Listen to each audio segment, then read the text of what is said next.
Boa tarde, pessoal. É um prazer estar com vocês aqui, vendo a sala cheia. Já temos 46 pessoas participando desse primeiro encontro nosso do ciclo de debates que esse ano a gente intitulou Serviço Social e Questões Contemporâneas.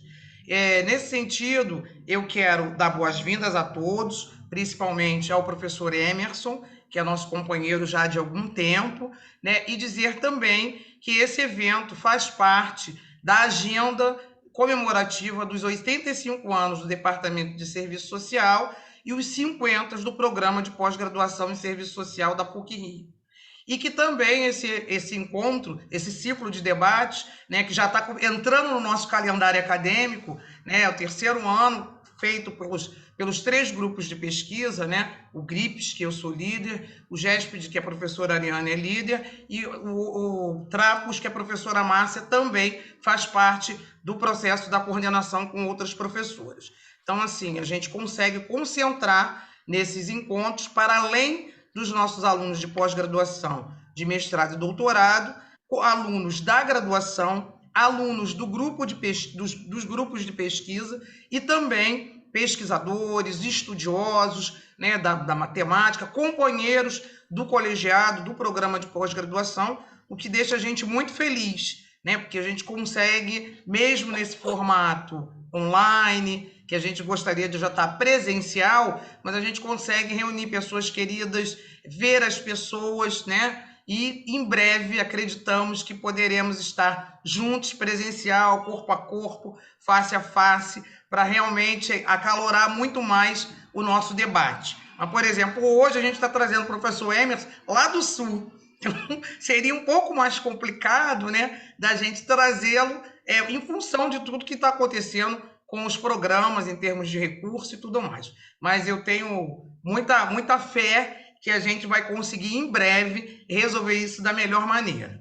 Então, nesse sentido, gente, eu já quero dizer para vocês que esse evento também está sendo gravado. Quem efetivamente não autorizar a sua imagem pode manter a tela fechada, tá bom? Depois, para quem perder, vai estar disponível no canal do YouTube do nosso departamento, que vai facilitar também alguém ver, debater, entender, né? Porque a ideia hoje foi exatamente trazer o professor Emerson, que vai trazer uma discussão para nós cara e importante do momento atual, né? De tantas questões, afora a questão da pandemia, estamos agora assolados pela essa questão da guerra, que adentra o nosso espaço, a nossa casa, os nossos pensamentos, as nossas reflexões, principalmente nós que trabalhamos nas ciências sociais aplicadas, que trabalhamos com seres humanos, na defesa, né, rigorosa e afetiva e efetiva dos direitos humanos, e a gente assiste tanta coisa, né, que a mídia nos traz, sejam coisas reais e as famosas fake news. Então a gente precisa beber numa fonte para clarear alguns pontos que são fundamentais nas nossas reflexões, né, nos nossos encontros acadêmicos, para efetivamente ampliar, né, a nossa base de reflexão a respeito do que está acontecendo.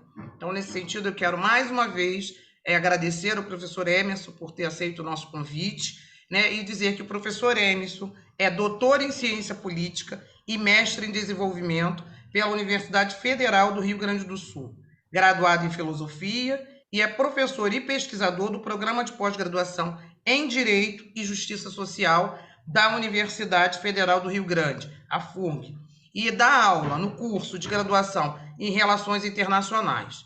Ele atua na área de Ciência Política e Relações Internacionais, com ênfase em cultura política, análise de políticas públicas, política comparada, direitos humanos e metodologia da pesquisa. E, para além disso, eu sou parceira do professor Emerson, no grupo dele de pesquisa, num grupo que a gente já conhece e se reconhece, chamado CEMAPA, já há muito tempo. Participamos de várias pesquisas, agora conseguimos ser contemplados numa pesquisa do CNPq, para pensar a lógica dos reflexos da pandemia, os riscos, enfim, as políticas públicas.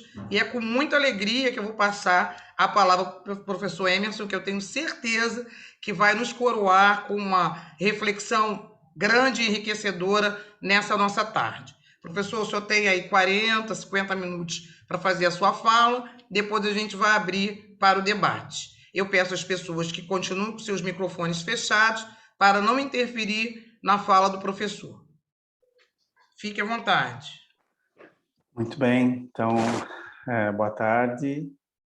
Eu fico imensamente satisfeito, imensamente grato a ti, Valéria, a lembrança, a Ariane, a Márcia, a anuência, para que tu me convidasse. Fiquei muito, muito mesmo, muito satisfeito.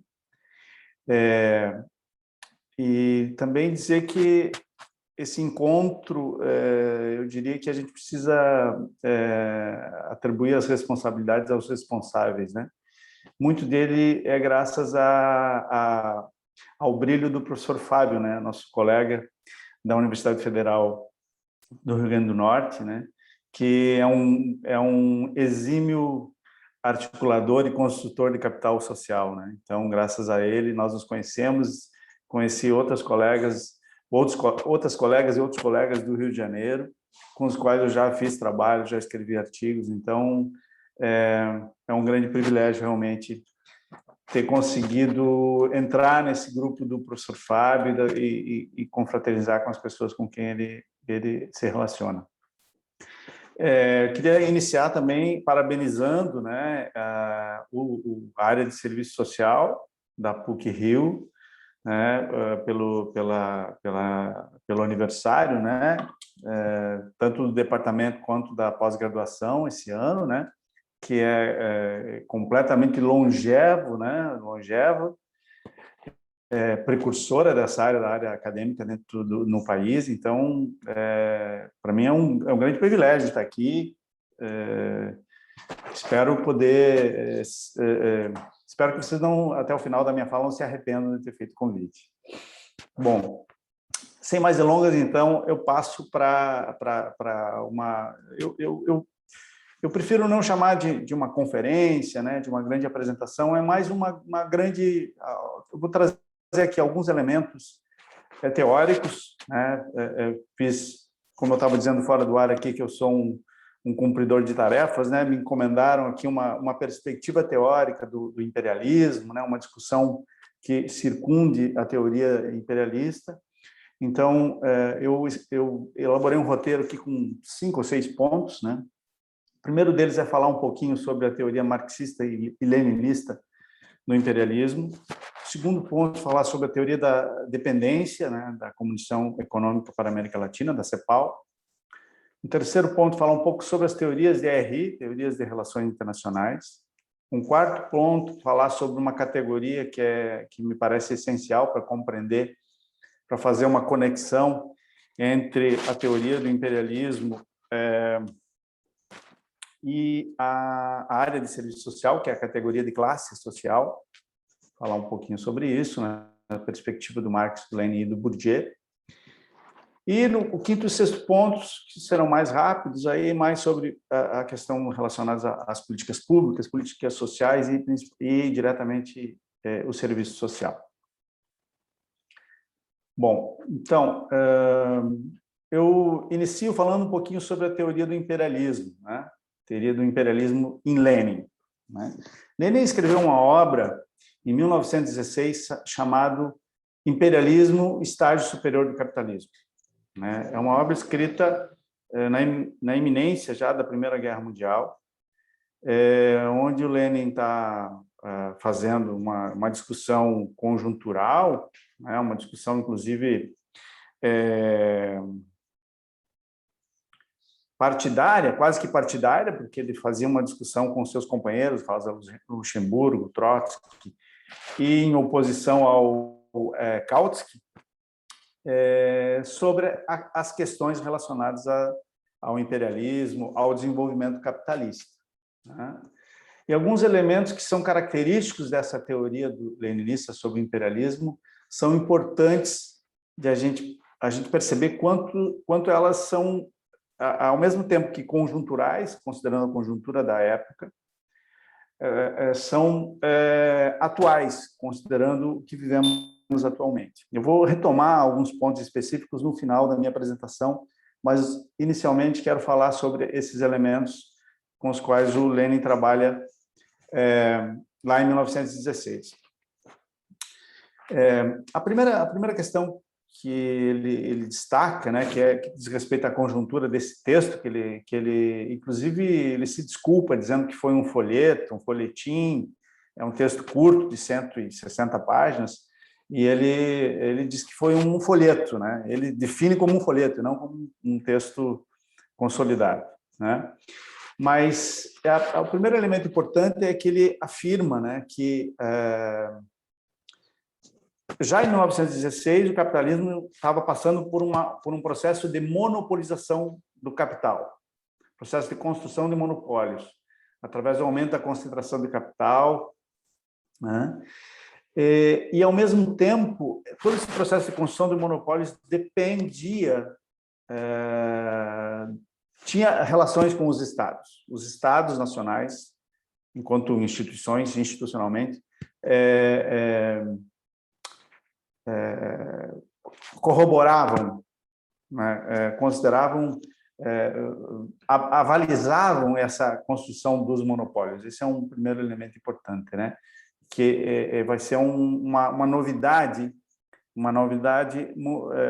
bastante precoce, teoricamente, essa afirmação do Lenin, né? Lá no início do século XX, a afirmação de que o capital, que a nova fase do capitalismo seria a construção de monopólios capitalistas, né?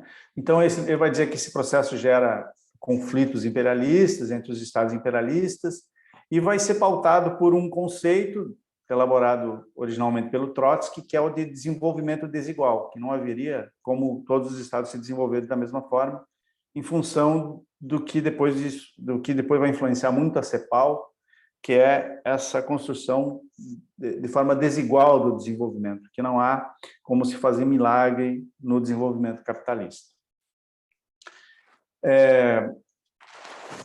O Lenin, assim como a Rosa Luxemburgo, o Trotsky, né, vão dizer que a classe social é uma categoria essencial para compreender esse processo, não se pode abrir mão dela, e que a paz somente se conseguiria se conseguisse resolver os problemas entre classes, né? Ou seja, aqui já um pensamento mais prospectivo. Lenin tem uma frase famosa, muito interessante, que ele diz que as guerras são a política por outros meios, né? Se a gente observa, por exemplo, hoje o conflito Rússia e Ucrânia, em alguma medida, essa frase comunica algo, né? Nos diz alguma coisa. Bom, é importante dizer, de novo, como eu disse no início, né? Esse é um debate que ele faz contra o Kautsky, né? O Kautsky era um reformista que tinha, digamos assim, conseguido hegemonizar a Segunda Internacional Comunista, e, de certa forma, o Lenin está debatendo com ele ali sobre o que era o capitalismo, né? Como é que o capitalismo ia se viver durante o século XX, né? O Kautsky dizia, por exemplo, que essa lógica imperialista era uma concepção capitalista, né? Era um tipo de política, era uma opção capitalista se transformar em imperialismo.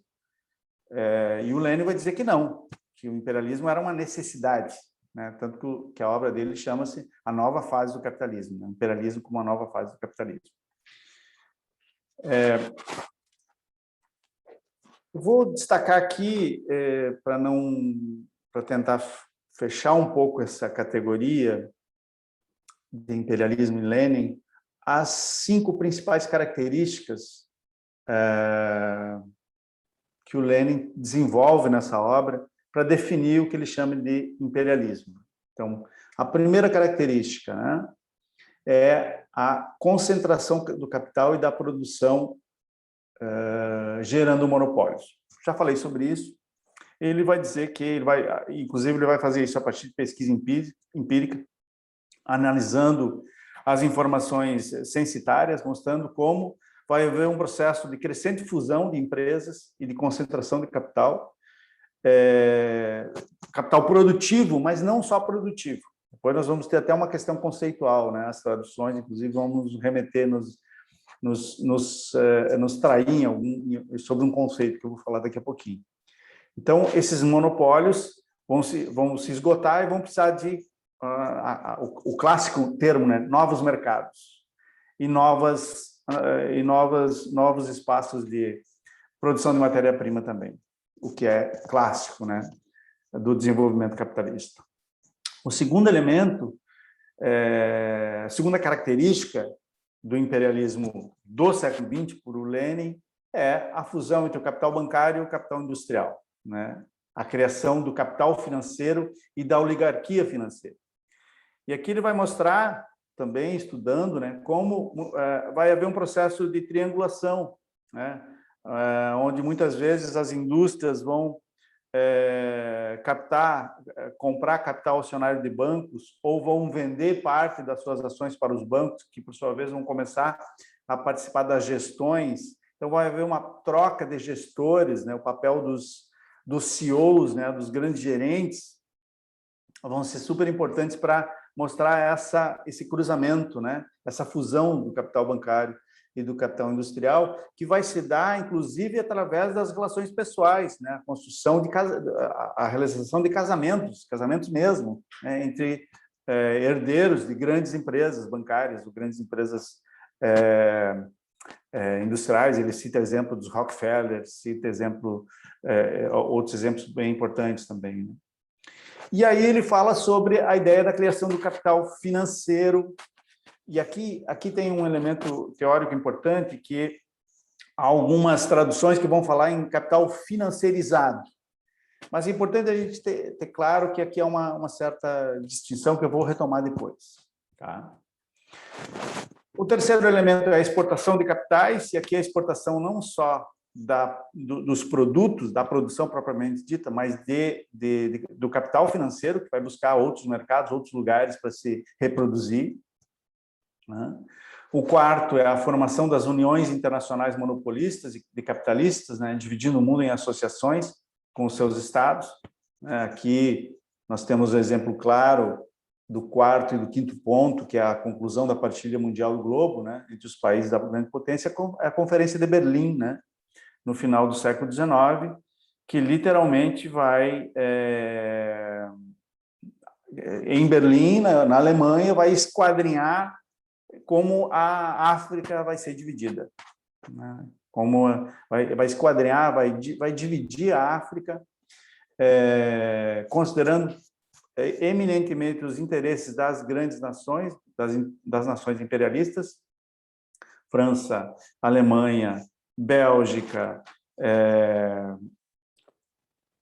e vai fazer uma divisão da África sem reconhecer, sem sequer considerar a autoidentidade da África, né? A diversidade das tribos, das relações africanas, né? Em grande medida, isso hoje explica, por exemplo, o subdesenvolvimento africano, a incapacidade da África se entender, as guerras civis africanas, fratricidas, em função da construção de países integrando grupos sociais totalmente antagônicos, muitas vezes, né? Isso tudo feito lá em Berlim, né? No final do século XIX. Bom, então, todas essas características, segundo Lenin, explicam o imperialismo, né? Os países imperialistas. E no capítulo 7, ele cria uma definição de imperialismo. Eu vou tomar a liberdade de ler essa definição aqui, para ser rigoroso, né? Ele diz o seguinte: se fosse necessário dar uma definição mais breve possível do que é imperialismo, dever-se-ia dizer que o imperialismo é a fase monopolista do capitalismo, ou seja, a superação da fase concorrencial. Essa definição compreenderia o principal, pois, por um lado, o capital financeiro é o capital bancário de alguns grandes bancos monopolistas, fundido com o capital das associações monopolistas e industriais.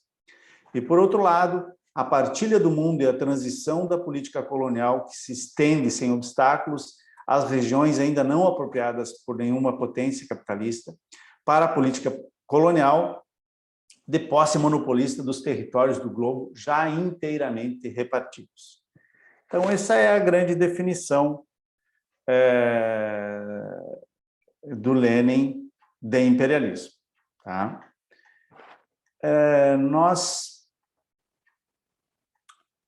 Toda essa elaboração poderia de pronto ser ou incorporada ou rechaçada pelo serviço social, pela política social, na medida que a gente compreenda, né, o conceito de imperialismo como um conceito importante ou um conceito não importante para explicar as relações sociais, se ele não tivesse um pequeno problema, né? Esse conceito de imperialismo, Lenin está falando sobre o imperialismo desenvolvido em relação do império, ou dos impérios, dos novos impérios europeus para as colônias ou os países anexos da África e da Ásia.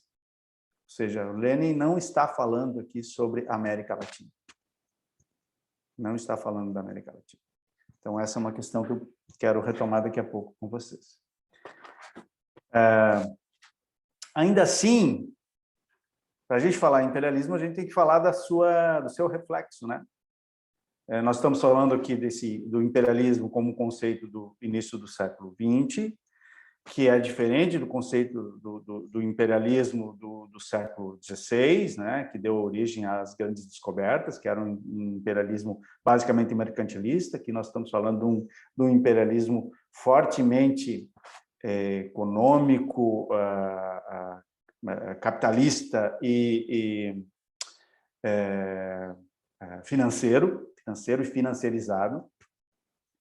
Mas o reflexo dele é um outro conceito importante que precisa ser abordado também, que é o conceito de neocolonialismo, né? O imperialismo vai dar origem ao neocolonialismo, né? Que é toda aquela política de expansão de poder e dominação de um Estado sobre outros, que acontece no final do século XIX até a metade do século XX, e que vai dar origem a todo o processo de dominação, né?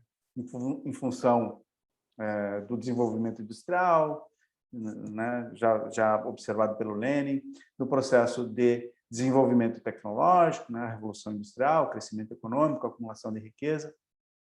Tudo isso nós conhecemos. Falta aqui um termo que é uma questão que não foi abordada pelo Lenin e que eu gostaria de destacar, que são as questões culturais, né? Todo o impacto que o imperialismo vai causar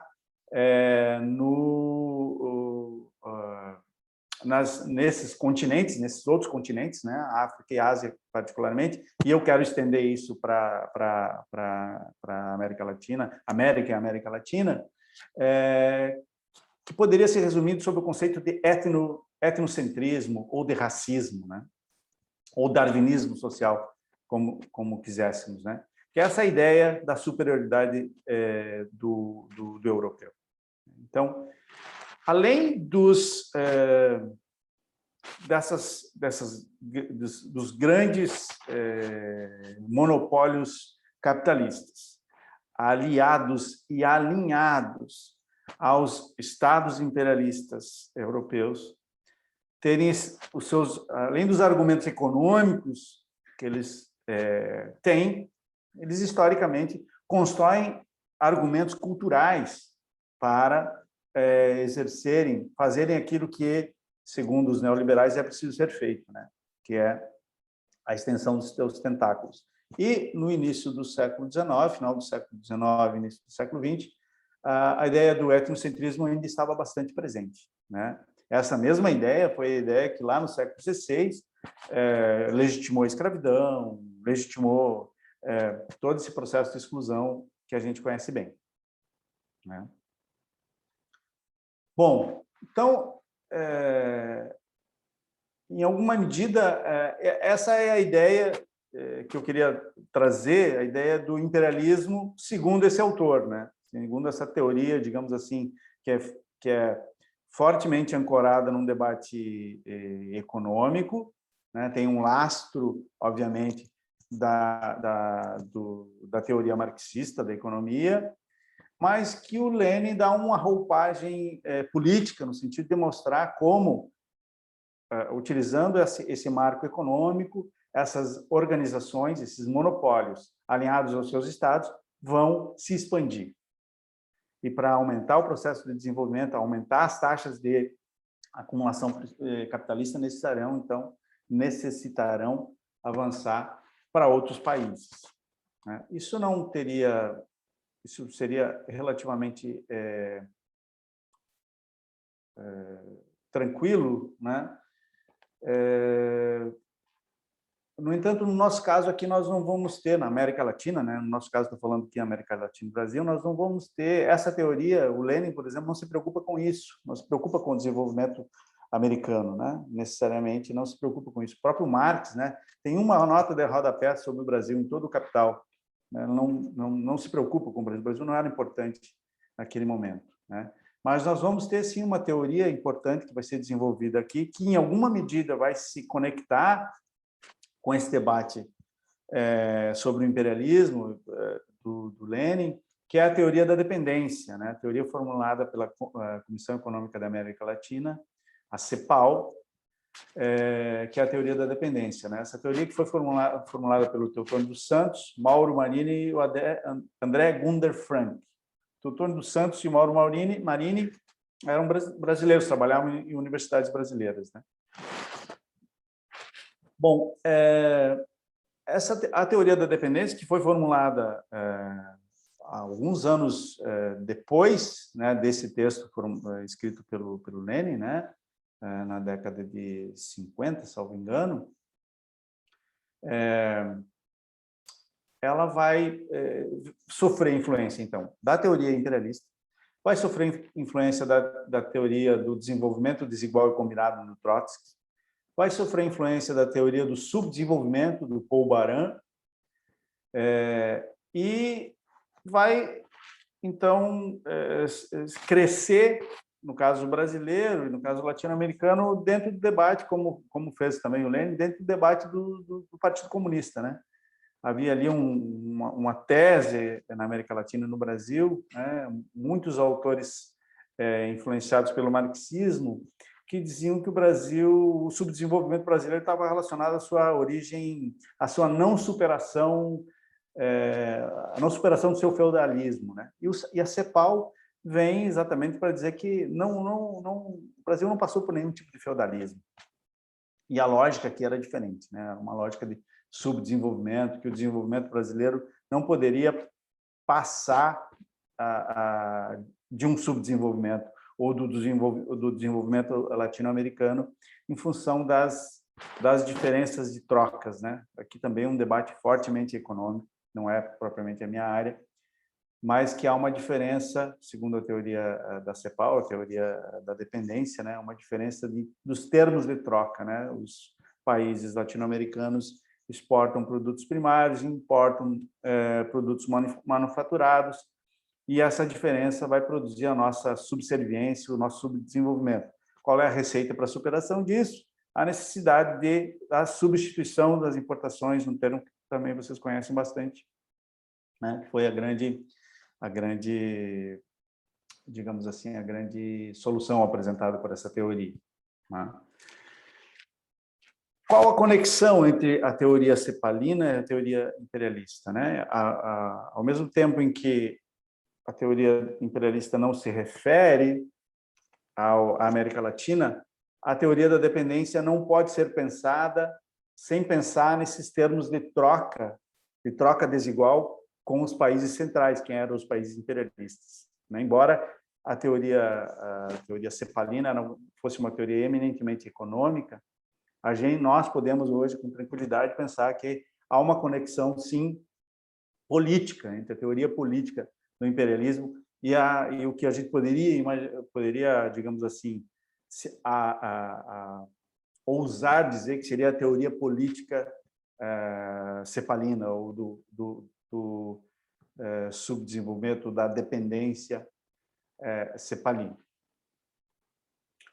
Então, os clássicos termos dessa teoria, né, centro-periferia, desenvolvimento desigual e substituição de importações, nos mostram que há sim uma conexão, que é possível fazer uma conexão.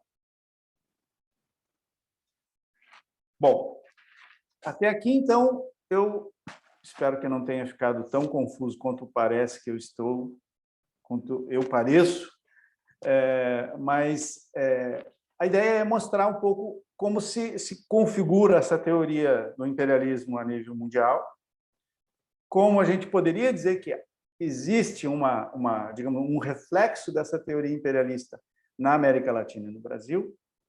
E aí vou fazer pedir licença para vocês para falar um pouquinho sobre as teorias de relações internacionais.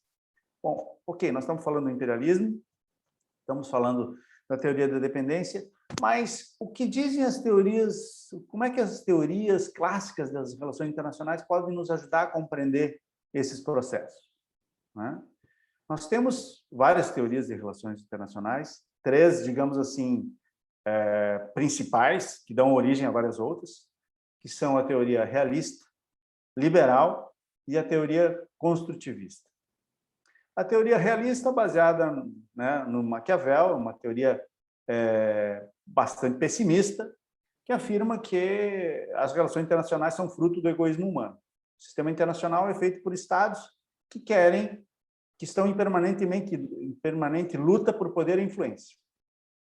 E, obviamente, essa luta vai produzir um equilíbrio tenso, Então, a Guerra Fria, por exemplo, né, as guerras são exemplos disso, né? Exemplo dessa busca incessante por poder.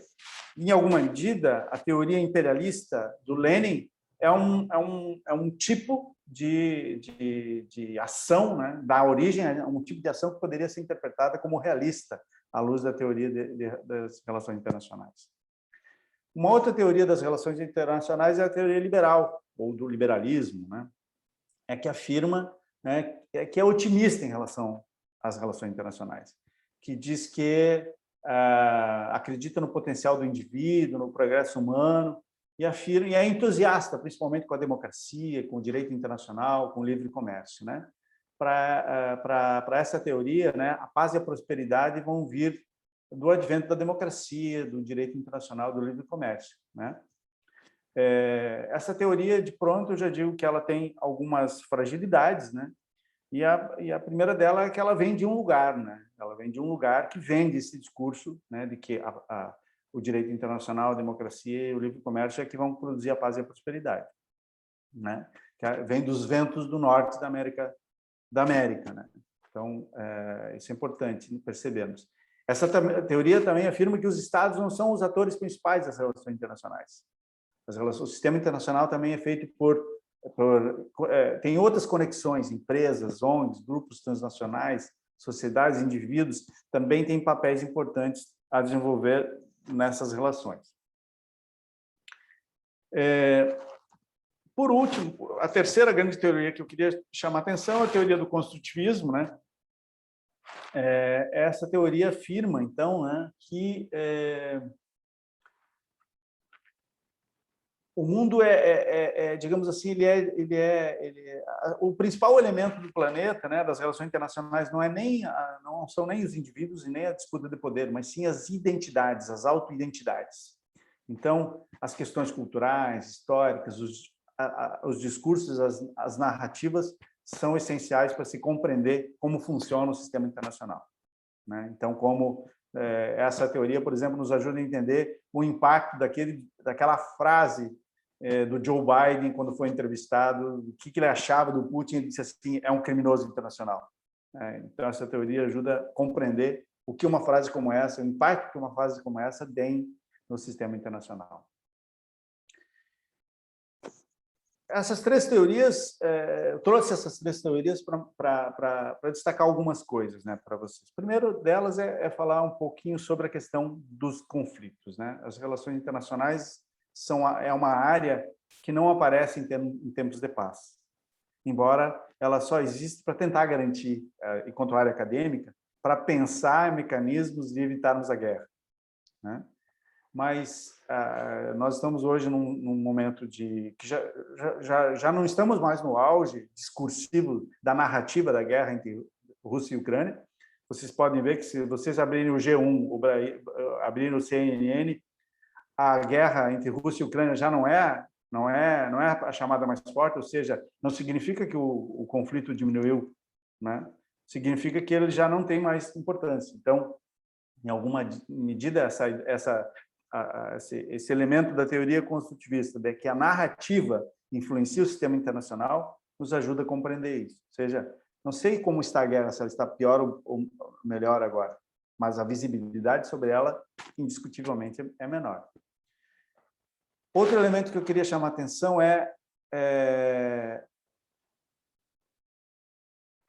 por que essa guerra? Por que essa guerra é tão importante, né? Nós temos guerras persistentes, guerras que são quase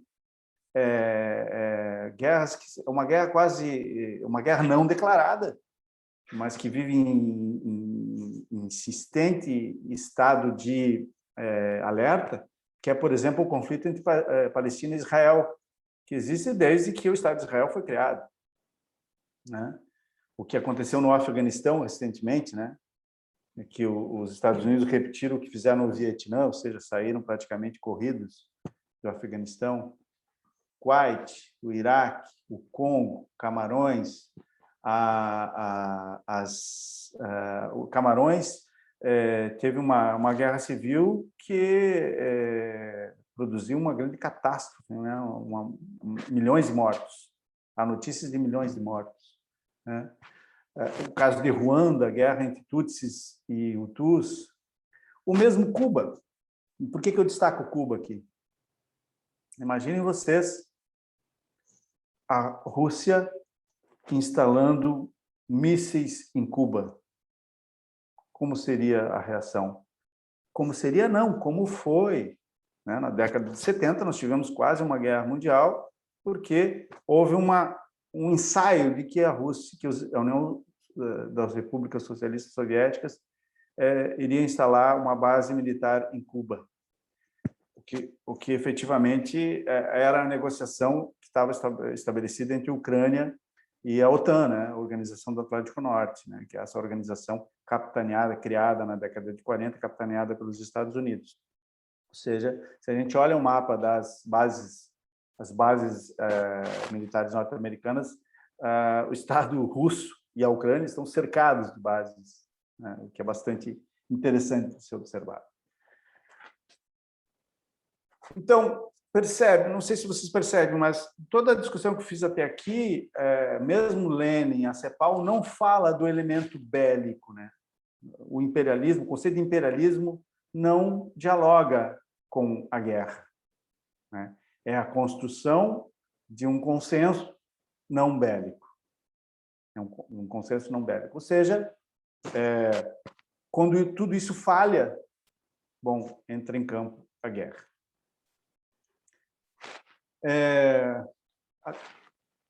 Eu já estou quase com o meu tempo esgotado, vou falar mais 2 pontos, vou resumir em 2 pontos finais, para não deixar vocês... Fica à vontade, fica à vontade. Não deixar vocês em suspenso, né? Primeiro, falar sobre o 4º ponto, né, que seria a questão da classe social, né? Nós temos uma definição de classe social. Marx nunca falou nunca definiu classe social. Ele usou o conceito sem defini-lo, né? Mas a gente depreende da leitura do Capital, de Grundrisse, enfim, da sua obra, de que as classes sociais se distinguem pela posse ou não, posse ou propriedade ou não, dos meios de produção. Basicamente isso. Vai ter todo um debate depois sobre os profissionais liberais, né? Um debate, inclusive, com Lenin, Trotsky, Rosa Luxemburgo vão entrar nesse debate, vão tentar travá-lo também. Mas, em alguma medida, a solução para isso foi tentar entender que, bom, gerentes, profissionais liberais assumem determinada classe se não dependem do seu trabalho para sobreviver. Então, é diferente falar de um CEO da General Motors ou de um banco e do da pessoa que trabalha no caixa do banco, da pessoa que trabalha, que é um encarregado de produção da General Motors de algum município nesse mundo afora. Agora, há um conceito de classe social que foi trabalhado minimamente pelo Pierre Bourdieu e que tem um autor brasileiro que tem trabalhado bastante sobre isso, vocês devem conhecer, que é o Gessé Souza, que afirma que, analisando o caso brasileiro, vai mostrar que as classes sociais elas se distinguem, claro, pela posse, pela propriedade dos meios de produção, mas também pelo modo de vida e pela posse ou não de determinados capitais simbólicos, não apenas meios de produção econômicos, capitais simbólicos. Então, ele vai falar sobre a classe média brasileira, mostrar como a classe média brasileira, embora não tenha posse dos meios de produção, ela não se considera trabalhadora, porque ela acha que ela compartilha bens simbólicos, capitais simbólicos da classe alta. Então, para resumir bastante. Por que eu trouxe esse conceito de classe social? Porque, em alguma medida, ele se conecta, né, como o próprio Lenin falava da teoria do imperialismo, né, a teoria da dependência, embora esses autores, o Lenin principalmente, vai falar sobre o surgimento desse capital financeiro ou financeirizado, a questão do trabalho ainda é um elemento essencial até a década de 70, a década de 80. Né? Quero chamar a atenção para isso. Por quê? Porque a partir daí nós vamos, quando ocorre o processo de hegemonização da teoria neoliberal, do neoliberalismo, no mundo afora, inclusive nas ex-repúblicas soviéticas, a ideia do capital volátil, do capital financeiro financeirizado, que não tenha necessariamente lastro econômico, vai fazer com que esse conceito de classe fique muito frágil se a gente deixar ele eminentemente ligado às relações de produção. Então, por isso, talvez conectar com esse conceito bourdieusiano, né, da simbologia dos capitais, do capital simbólico, da propriedade, posse e propriedade do capital simbólico, pode ser interessante, pode nos ajudar a compreender um pouco melhor isso. Bom, e para encaminhar já para o final, há um debate assim, que é um pouco mais do meu métier, né, que é sobre a questão das políticas públicas e das políticas sociais. A gente vive num mundo, e particularmente no Brasil, a grande complexidade das políticas públicas, que é a definição da agenda, né? Como definir a agenda, como alguma coisa é prioridade, se transforma em prioridade ou não em um determinado governo. Basicamente, né, há alguns elementos que fazem com que uma determinada questão entre na agenda, né, que são as questões teóricas em que influenciam esse governo, que há a correlação de forças, as relações de poder que influenciam esse governo, e as mídias, né? A informação, que tipo de informações chegam nesses governos. E, bom, a partir dessas três variáveis, a gente pode claramente identificar a diferença, por exemplo, de um governo Bolsonaro, de um governo Piñera, de um governo, agora o governo que vai estar substituindo o governo Piñera no Chile, né? O Boric. Claramente é possível perceber essa diferença de agenda, né? Por que eu estou falando sobre isso? Porque aqui nós entramos, e aí eu queria aqui, sim, fazer a provocação a vocês, fazer a provocação à área do serviço social. Me parece que há aqui um paradoxo teórico entre essa teoria que, pelo que eu soube, né, é bastante acionada pelo serviço social, e a ideia, pelo menos, do surgimento da área, né? Em tese, né, pelo que eu conheço, né, o surgimento da área do serviço social, ela está dentro do aspecto do welfare state, né, do estado de bem-estar social, aquela ideia de tentar minimizar as agruras dos trabalhadores dentro do desenvolvimento capitalista, né?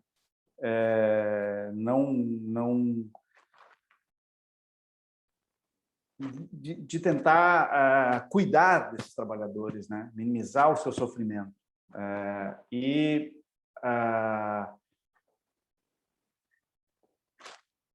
a teoria imperialista, ela mostra como esse processo de desenvolvimento ele é inexorável, né? O processo de desenvolvimento não para quando no processo da produção capitalista. Ele passa por processo de acumulação através da construção dos grandes conglomerados, através da construção do capital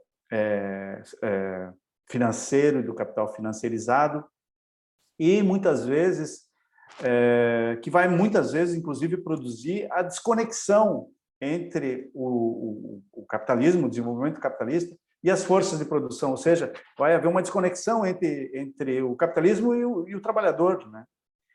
É o que a gente percebe hoje, né, com a emergência e eminência, né, do empreendedorismo social, que é, na minha modestíssima opinião, um grande charlatanismo discursivo para esconder a precarização, nem é mais do trabalho, né? A precarização da sobrevivência. O cara do Uber, o cara do iFood, para mim está longe de ser empreendedor, ele é qualquer coisa menos empreendedor, ele é um sofredor, não é um empreendedor, né? Ou o objeto de estudo da Valéria, né? Os catadores, é leviandade dizer que há empreendedorismo, no sentido valorizado pelo capitalismo. É disso que eu estou falando, no sentido valorizado pelo capitalismo. Então, o paradoxo que eu quero trazer, que eu quero provocar, né, é de que talvez, e com certeza vocês estão fazendo isso, né, estão se perguntando sobre isso, a trajetória da área agora necessita, né, obviamente, uma recomposição, né? uma rediscussão de qual é o objeto de trabalho, qual é o objeto, qual é o centro do esforço que a área precisa se debruçar, né? Porque, obviamente, ainda mais no Brasil, né, que a legislação trabalhista entrou em derrocada totalmente nesse último governo, né? Para a gente definir que alguém é trabalhador nos modelos clássicos de, sei lá, 20 ou 30 anos atrás, já é muito difícil, né? Muito difícil, né? E, bom, pelas minhas anotações, eu acho que é isso. Dizer que eu penso que é um grande desafio hoje o serviço social, não só o serviço social, mas todas as áreas que trabalham, que buscam, que formam profissionais que trabalham na ponta, diretamente com trabalhadores ou grupos sociais, digamos assim, que estão na base da sociedade, né? Grupos sociais que não têm, ou classes sociais, vamos usar um termo correto, né? Classes sociais que não têm acesso a bens, a propriedade material e que não têm capital simbólico, tem grandes desafios, precisam se reinventar. Estão passando por um momento de reinvenção. Isso é indiscutível, isso é indiscutível. Eu tenho percebido muito isso no meu trabalho, tenho inclusive mudado meu objeto de estudo agora, porque eu tenho percebido a importância que um conceito que foi criado lá no início do século XX tem, hoje em dia, para a realidade do século XXI, que é o conceito de clientelismo. Clientelismo eleitoral. Como a precarização da sociedade brasileira deu um novo alento a esse conceito, às relações clientelistas de troca entre candidatos, entre políticos locais, principalmente, e eleitores. Então, isso demonstra que nós temos que nos reinventar, reinventar, tanto pelo sucesso, né, avassalador do imperialismo, ele é absolutamente, absolutamente vencedor. Esse conceito do Lenin é muito importante para compreender, por exemplo, a ação dos grandes conglomerados econômicos europeus, mas também norte-americanos, e agora, quiçá, alguns russos.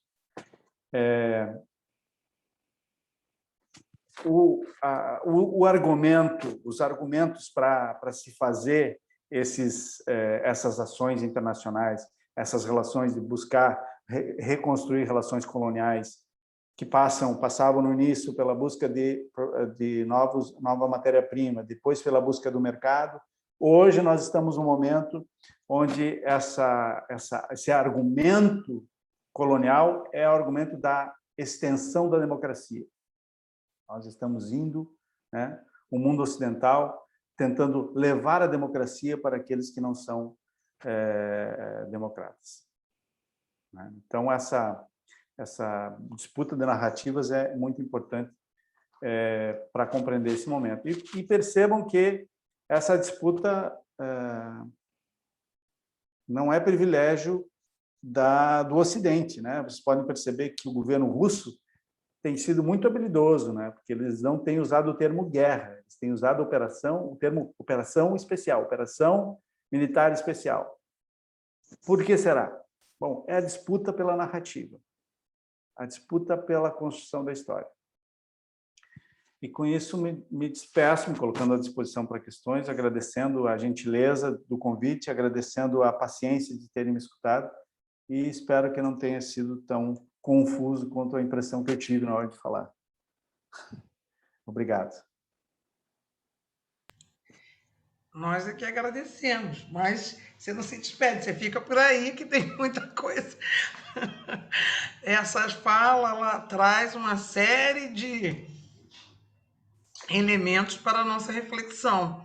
Inclusive, agora, nesse finalzinho, quando você faz uma provocação ao serviço social, eu me lembrei do professor Ricardo Antunes, que fez a nossa aula inaugural do ano passado, e ele levantava algumas teses com relação ao que pensar em termos do mundo do trabalho, na perspectiva pandêmica, pós-pandêmica, e de todos esses processos que a gente vem vivendo, de uberização de todos os serviços, né? Seja do iFood, seja do serviço de limpeza, né? E o serviço social, obviamente, está inserido nessa perspectiva de pensar isso a partir da relação que a gente estabelece com os seus usuários.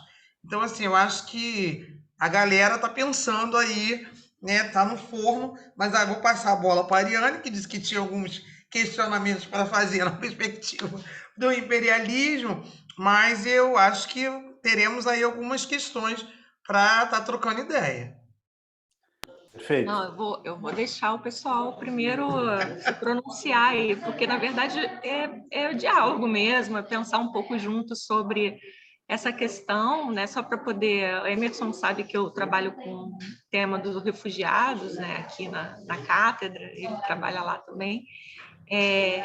E aí eu acho que tem uma questão, né, que aparece com essa nova guerra dentre tantas outras guerras que estão aí há anos, né, que é a questão das migrações tanto pelas precarizações de trabalho, de formas desiguais de poder entre os estados, né, esse capitalismo desigual e combinado, né, mas apareceu muito fortemente agora essa questão com os ucranianos, né? Quando a gente sabe, gente, aqui está bastante barulho, desculpa, mas que agora... Não tem problema, estou ouvindo bem.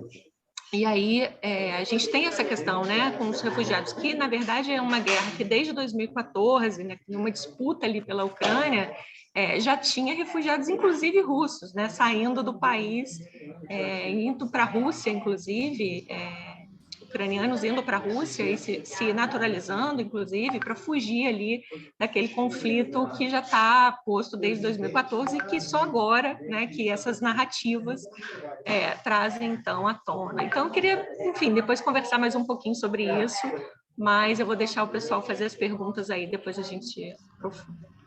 Tem a professora Irene. Fica à vontade, Irene, depois a Mariana. tudo bem, Emerson? Professora Irene Risini, do Departamento de Serviço Social. Foi uma delícia de escutar, muito bom. Você falou um pouco sobre a questão da narrativa, sobre a expansão da democracia. Queria que você falasse um pouquinho mais sobre isso e talvez pudesse fazer alguma conexão também com a narrativa sobre direitos humanos. Provocado? Você Sim. fala? Sim, Vou passar para a Mariana e aí você responde esses dois. Mariana. Na verdade, no meu caso, nem é tanto uma pergunta, continuando aqui a reflexão com o professor. Primeiro, queria dizer que a sua fala foi muito pertinente, me instigou, eu estava aqui tentando fazer anotações o tempo todo, uma didática maravilhosa mesmo, fazendo a conexão aí de todas essas teorias. Eu queria que, se possível, não sei se eu perdi ou ficou um pouco ainda vago para mim, compreender um pouquinho melhor dentro do ponto da teoria das relações internacionais sobre a teoria construtivista, né? Peguei bem ali a teoria realista, teoria liberal, queria compreender um pouquinho mais essa terceira teoria que você traz. Achei muito bacana também essa provocação que você faz no final para a nossa área, para o serviço social, uma vez que o imperialismo ele faz, né, considerando que aumenta a acumulação de riqueza, como você traz, ele aumenta também as expressões da questão social. Então, eu acredito, né, não tendo a pretensão de trazer a resposta para essa provocação, porque eu acho que vai ser aí uma reflexão e algo que o serviço social precisa continuar se debruçando, mas essencialmente, né, enquanto houver o capitalismo, há a questão social e as expressões elas só vão se complexificar e exige aí da categoria, enfim, da produção de conhecimento, esse processo mesmo de reflexão, que é o que a gente está fazendo aqui, análise conjuntural e compreender mesmo o quanto isso traz desafios mesmo para todos nós, como você disse, para todas as profissões que vão trabalhar essencialmente com essas classes, né, que não detêm os meios de produção, e também, como você disse, deixa eu trazer aqui de volta o conceito. Eu perdi aqui, que é justamente as classes médias que acreditam, né, que fazem parte das classes dominantes por ter o acesso a esses bens de consumo, enfim.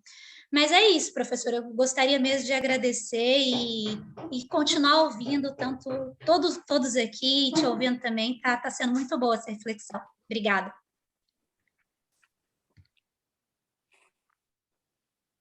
A gente tem duas perguntas no chat. Tem duas, exatamente, tem duas no chat. Podia juntar, Valéria, porque aí eu acho que ele já podia responder. Eu vou ler aqui. Fica muita coisa junto, gente, é complexo. Exatamente, é muita informação. Porque é da Thelma. A Thelma faz a seguinte questão. Então, Lenin já apontava para o estágio da financiarização do capital? Acha que mesmo nesse nível de desenvolvimento há uma combinação de um modelo próximo dos capitalismo primitivo, do capitalismo primitivo? Há autores que acham essa condição não mantém evidente a configuração das classes na concepção marxista? Tem a da Ivana que pergunta sobre capital simbólico. Mas assim, eu acho que ele precisa, porque tem muita informação. Então, vou deixar com o Emerson para organizar. Depois eu repito essa pergunta de novo da Thelma.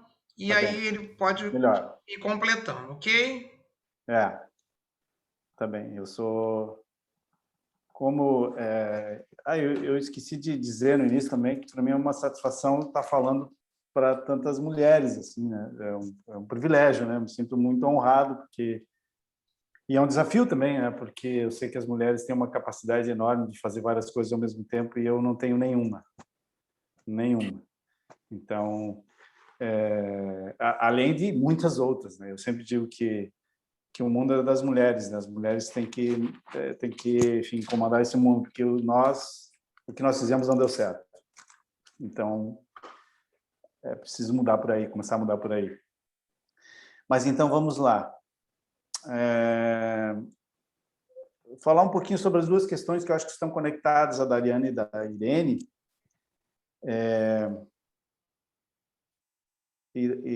primeiro, tá? A questão das migrações e a questão dos direitos humanos, né? Sim, Ariane, realmente eu penso que, infelizmente, a guerra da Ucrânia e da Rússia está dando uma visibilidade diferente para o tema das migrações. Por que uma visibilidade diferente? Porque, aparentemente, os migrantes estão sendo recebidos com festa, o que, para mim, é uma grandíssima novidade. Aliás, talvez, eu não estava lá para ver, mas, aparentemente, é o que aconteceu quando os imigrantes vieram para o Brasil, os italianos, os italianos, os alemães, enfim, aquela imigração do final do século XIX, início do século XX aqui no Brasil, né? Mas eu acho que há um grande paradoxo aqui, que talvez eu vou me arriscar aqui a elaborar uma hipótese muito superficial, que essa migração ucraniana tenha sido recebida com festa, porque é uma migração de europeu para europeu, não é uma migração de africano para a Europa ou algo dessa natureza, né? Percebe que, inclusive, nós, no Brasil, tivemos essa última leva de imigrantes que chegaram pela fronteira do Acre, né? Foi tratada de uma forma muito cruel, eu diria, muito cruel, que demonstra que há, sim, esse discurso da etnocentrista, racista, né? Esse falso pseudo-darwinismo social em relação ao continente africano é algo completamente atual. Não é algo do passado, do início do século XVI. É algo do século XXI, lamentavelmente. Lamentavelmente. Não digo isso com prazer, mas talvez essa seja uma hipótese. Mas, assim, e aí conecto com a questão da Irene, eu tenho a impressão que, sim, que a temática dos direitos humanos é uma temática efetivamente que ela em determinados momentos, né, ela tem mais visibilidade ou menos visibilidade, dependendo da narrativa que se impõe em relação aos conflitos, principalmente os conflitos internacionais, né? Mas é uma temática, uma questão bastante presente, e a impressão que eu tenho é que, particularmente em relação à área acadêmica das relações internacionais, vai ganhar enorme importância a partir de agora, né? Em termos de estudos, em termos de agenda acadêmica, né?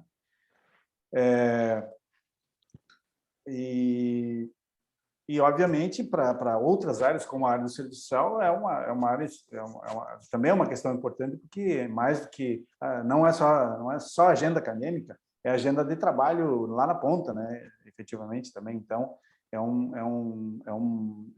uma questão, né? Mais do que uma agenda, é uma questão super importante.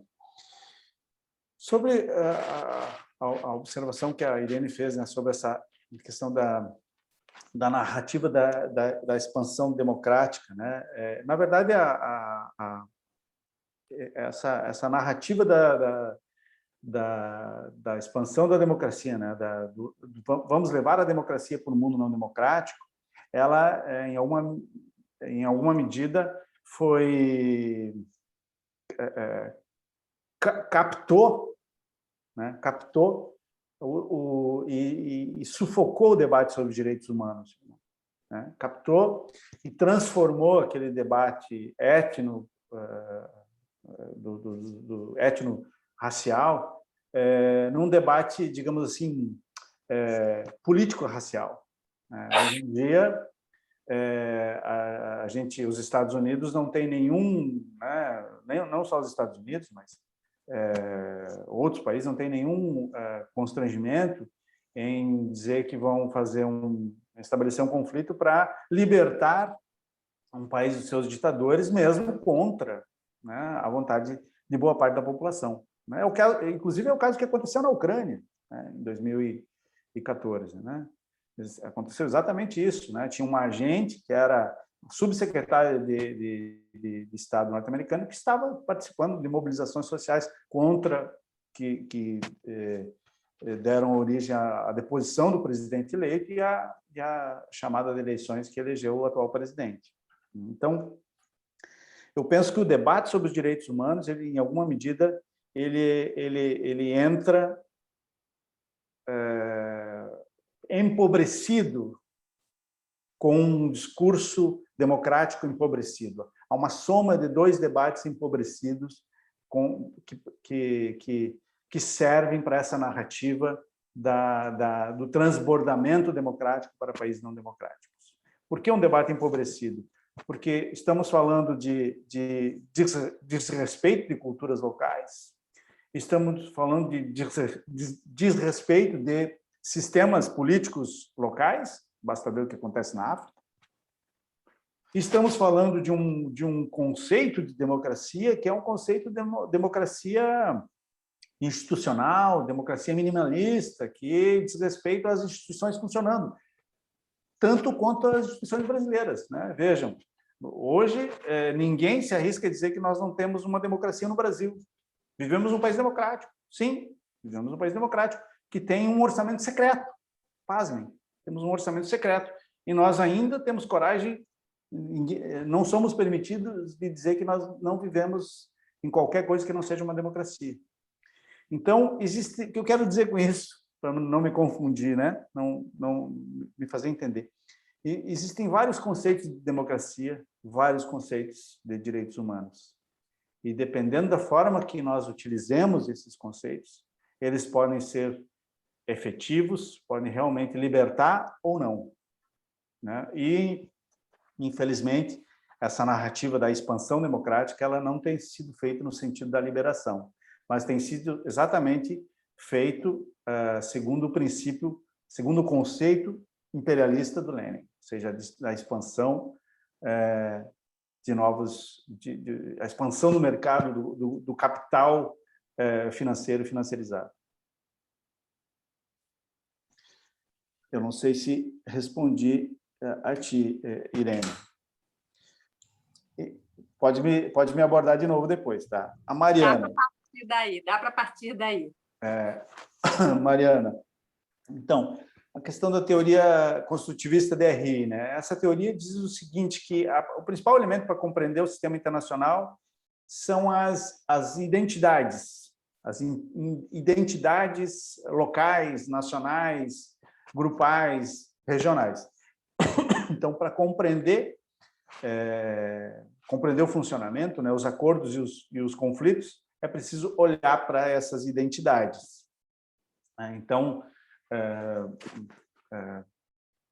por exemplo, por que a gente percebe que muitas vezes, né, alguns países têm conexões e outros não têm conexões? Aparentemente, não existem razões além das identidades que expliquem isso. No caso da Ucrânia, a gente está vendo ali que tem uma parte da Ucrânia que é mais russa, outra parte é menos Rússia. Bom, há toda uma narrativa sobre isso, né? Em alguma medida, essa teoria construtivista nos ajuda a compreender isso, né? Por que aquela parte leste é mais simpática à Rússia do que o restante, né? Por que, por exemplo, uma das cláusulas para o cessar-fogo é transformar toda aquela região de Donetsk, a região leste ali, em russa ou no mínimo neutra, e senão não tem negociação por parte do Putin, né? Então, para compreender isso, essa teoria pode nos ajudar. Bom, os desafios que tu colocou em relação ao capitalismo, o desafio para o serviço social, para quem trabalha diretamente com as pessoas, né? É indiscutível, né? O capitalismo não é um sistema econômico que tem como objetivo principal melhorar a vida das pessoas. Ele tem como objetivo principal acumular riqueza, acumular no sentido de acumular para poucos e acumular no sentido de produzir cada vez mais e para poucos. Isso é indiscutível, é inegável, é indisfarçável. E sim, concordo contigo que os desafios estão presentes e não vão diminuir. A tendência é que eles aumentem para áreas como a do serviço social. O grande problema Problema no sentido de que a situação paradoxal é a narrativa que se coloca. Vou citar o exemplo da precarização do trabalho. Quando eu digo que 13 milhões de brasileiros não estão desempregados, mas são empreendedores sociais, eu estou retirando 13 milhões da necessidade de receberem política de assistência social, política de saúde, enfim, uma série de políticas, né? Então, essa disputa de narrativas, disputa discursiva, muito... no meu modesto entendimento, tem aumentado a crueldade com aqueles que mais sofrem. Tem aprimorado a crueldade. Basta ver o que tem acontecido, está acontecendo em Petrópolis, o que aconteceu em Minas Gerais. Nós fizemos, eu, a Adriana e o Celso da Unirio, fizemos um estudo sobre as barragens da Samarco e de Mariana, que mostram isso, né? A crueldade e o cinismo da narrativa para evitar que as empresas tenham que desembolsar grandes recursos, se precaverem dos desastres que podem realizar. Então, a narrativa, o discurso tem aumentado a crueldade com aqueles que já sofrem muito da crueldade do sistema. E realmente é um desafio posto, né? O que acontece, como eu disse, né? Como essa narrativa está sempre em disputa, um governo como o Bolsonaro vai dizer assim, não, mas não tem tanta gente assim precisando de assistência social. Afinal de contas, estão aí sendo estimulados pela política de estímulo a pequenas e microempresas. Talvez um governo de centro-esquerda, um governo social-democrata vai dizer, não, nós temos 15 milhões de pessoas que precisam imediatamente de socorro, de impulso, e não só de sobrevida. Então, isso me parece que faz toda a diferença. Eu não sei se eu consegui responder essas 3 primeiras observações. A professora Irene talvez não tenha ficado satisfeita, mas eu provoco que a senhora volte a questionar, professora. Se puder repetir as outras 2 questões, Valério, da Thelma e da Ivana. Sim, vou repetir agora. A Thelma também, se quiser falar, pode falar. A Thelma coloca, então, Lênin já apontava para o estágio da financiarização do capital? Acha que mesmo nesse nível de desenvolvimento há uma combinação de um modelo próximo do capitalismo primitivo? Há autores que acham essa condição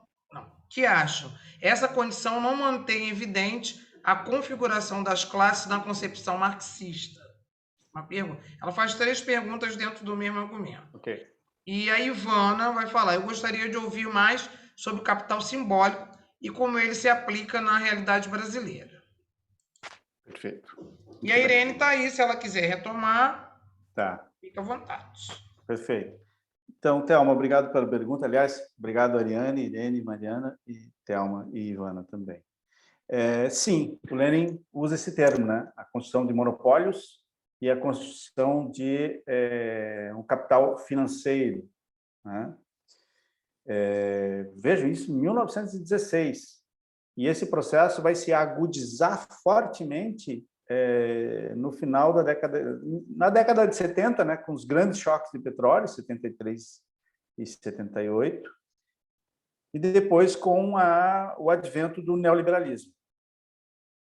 O advento do neoliberalismo que vai varrer, né, a partir do governo Reagan nos Estados Unidos e da Thatcher na Inglaterra, vai varrer as experiências que vai coincidir com a queda do muro logo depois, né, final da década de 80, né, vai fazer com que a ideia, né, a concepção neoliberal se transforme em uma ganhe hegemonia no mundo ocidental, inclusive entre as ex-repúblicas soviéticas, ganha hegemonia com raríssimas exceções, como o caso de Cuba e uma ou outra mais,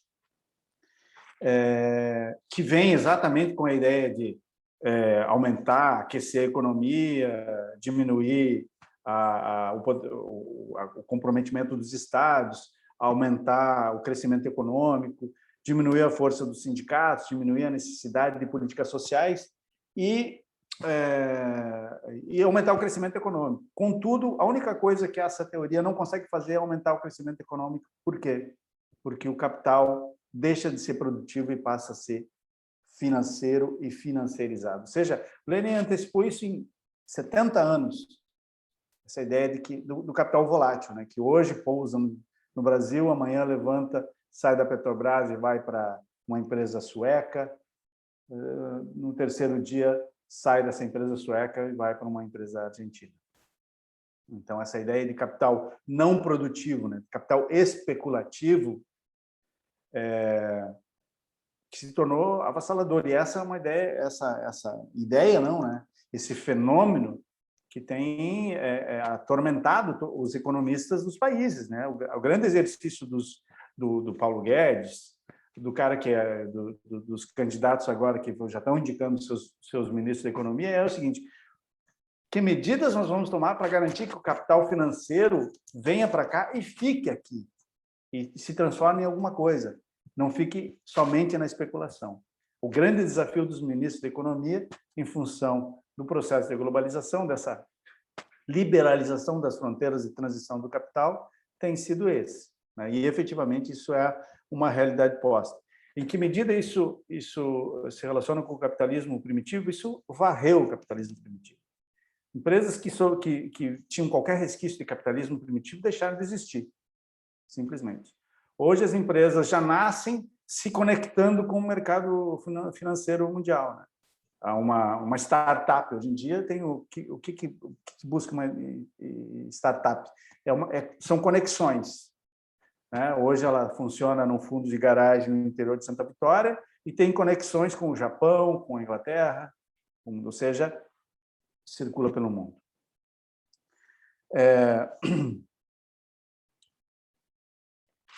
De que maneira isso afeta o conceito de classe marxista? Se a gente ficar, eu insisto em dizer isso, né? O Marx não define classe social. É uma pena, né? Mas ele não fez esse exercício no Capital, né? A gente não encontra uma definição de classe social marxista. Houve um esforço dos marxistas e marxianos depois de construir essa definição, né, que passa, né, principalmente naquele momento, né, pensando em século XIX, era a posse ou propriedade ou não dos meios de produção e ou do trabalho, né, exclusivamente de um ou de outro, para se definir se o indivíduo era trabalhador ou era capitalista.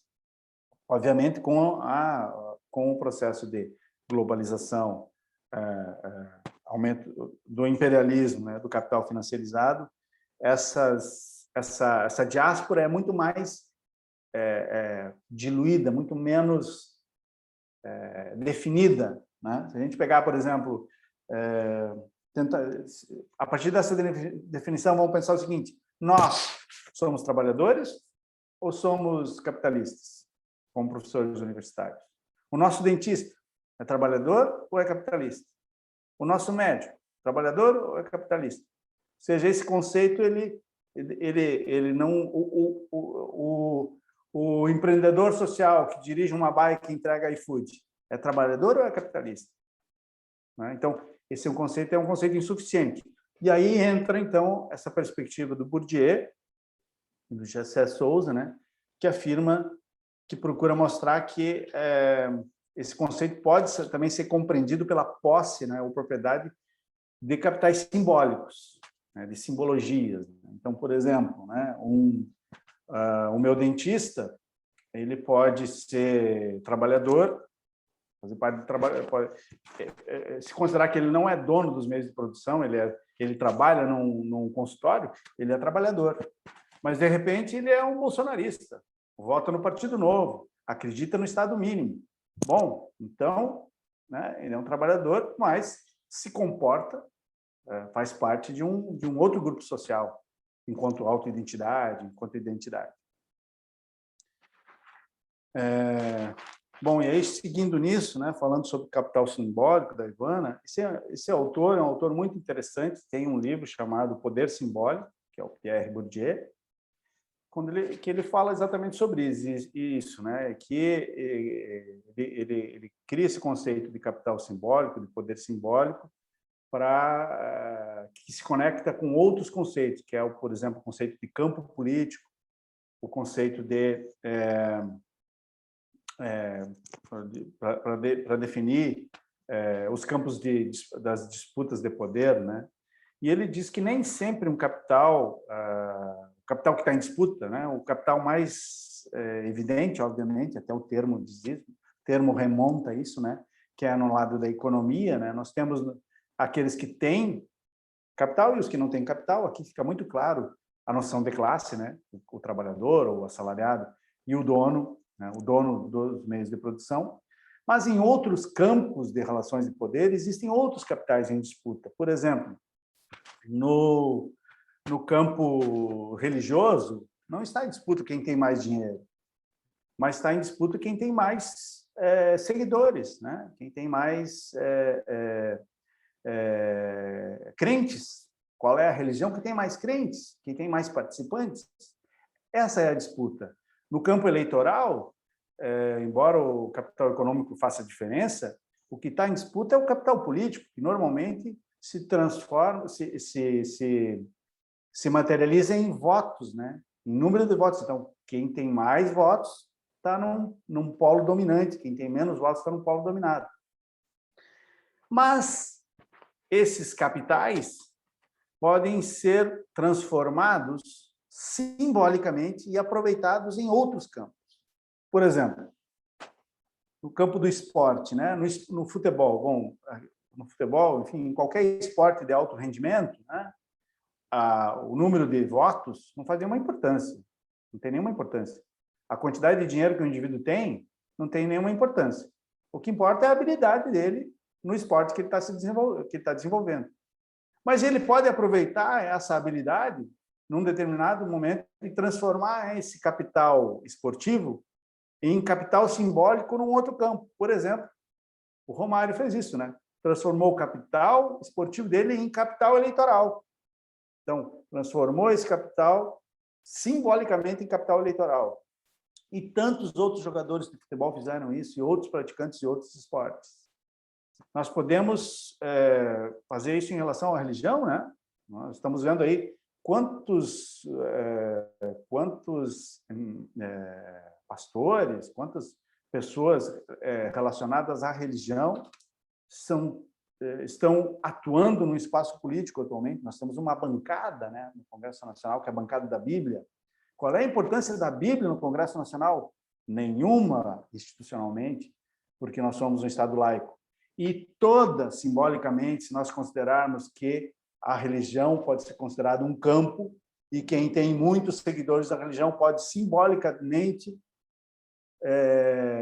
transformar esse capital religioso em capital eleitoral. Então, o capital simbólico, segundo essa tradição, né, pode ajudar, contribuir um pouco para explicar um pouco mais esse conceito de classe nesse momento contemporâneo, obviamente.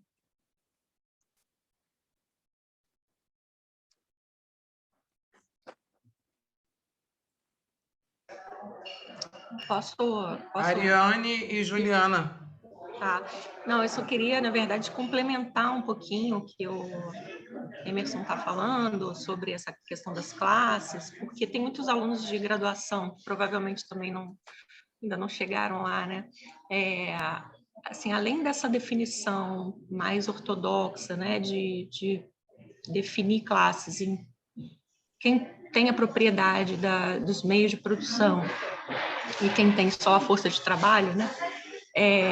A gente tem dentro da perspectiva marxista autores que contribuem também com esse debate, né, que é, por exemplo, Thompson, que foi um historiador importante no debate de experiência, né, da classe trabalhadora, principalmente a classe inglesa, e com alguns autores contemporâneos utilizam, inclusive, a teoria do Thompson com o Bourdieu, né, com essa ideia de capitais do Bourdieu, para poder explicar as experiências da classe que se forma e da consciência de classe, né? Que já é um outro debate, mas que complementa também por isso, né? Porque às vezes o cara é de uma classe, mas ele não tem consciência, né? E se vincula muito mais, né, ao opressor do que ao oprimido, enfim. Então, é só para contribuir um pouquinho, para trazer esses autores que eu acho que são fundamentais. Eu tem um Marcelo Badaró, que é um professor da UF, que estuda classes na história, né? E ele também é thompsoniano, ele traz as contribuições do Thompson, e eu acho que são fundamentais, né? E só para contribuir mesmo para o pessoal da graduação, principalmente, que às vezes ouve, né, algumas coisas e não está muito habituado ainda, mas é isso, queria só contribuir aí com esse debate. Perfeito, Ariane. É importante essa distinção entre classe e consciência de classe, é perfeito, né? Que aí entra toda uma segunda elaboração que é bem importante, né, do Marx, que é o conceito de alienação, conceito de ideologia, né, que estão relacionados também ao conceito de consciência de classe. Perfeitamente. Juliana.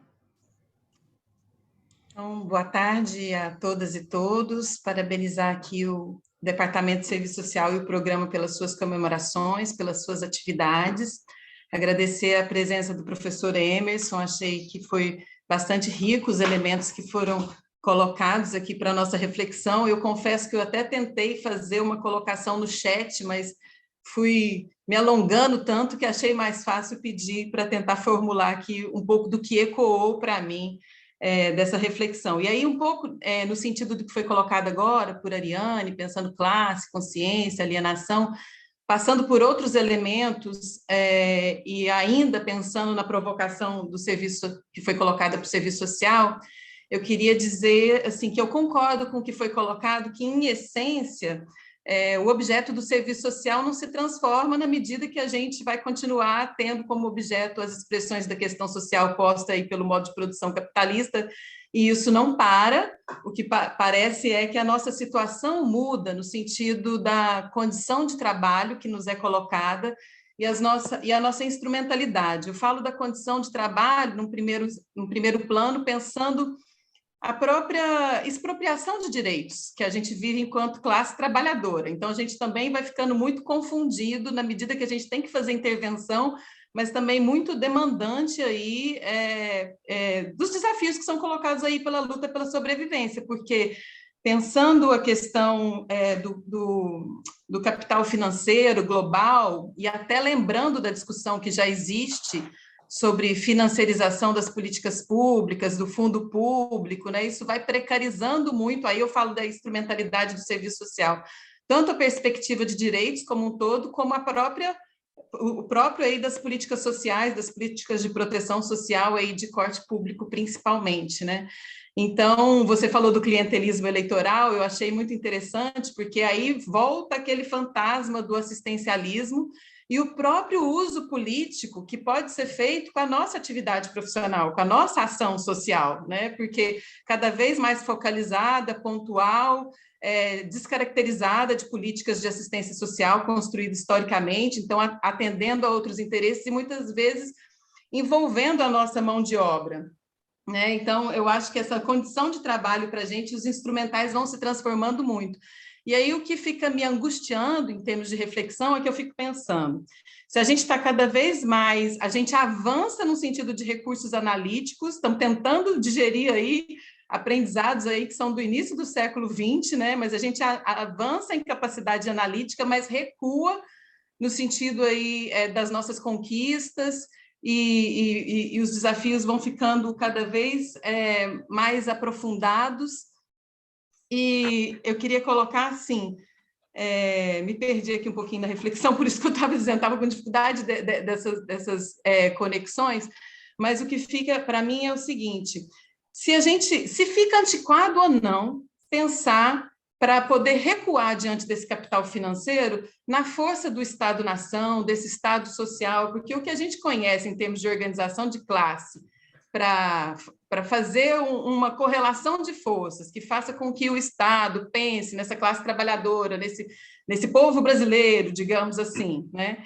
e a nossa dificuldade de organização diante de uma classe social dos trabalhadores tão fragmentada, fica numa situação muito difícil, porque quando a gente tenta se organizar, esse capital político, que faz com que a classe trabalhadora esteja associada com elementos muito elitistas, pode nos confundir muito nessa organização. Haja vista o que tem sido esse período histórico mais recente, desde o que a gente tem de aprendizado aí das jornadas de junho, né, de 2013, que a gente teve uma dificuldade muito grande de ter uma pauta comum também, construções aí. Então, trazendo aí de novo elementos que eu tentei trabalhar, é falar um pouco da condição de trabalho e também dos instrumentais que ficam tão prejudicados para nosso trabalho profissional, e se a gente se ocupa, principalmente das atividades que são realizadas por meio do Estado, a gente deve continuar apostando nesse Estado social e pensar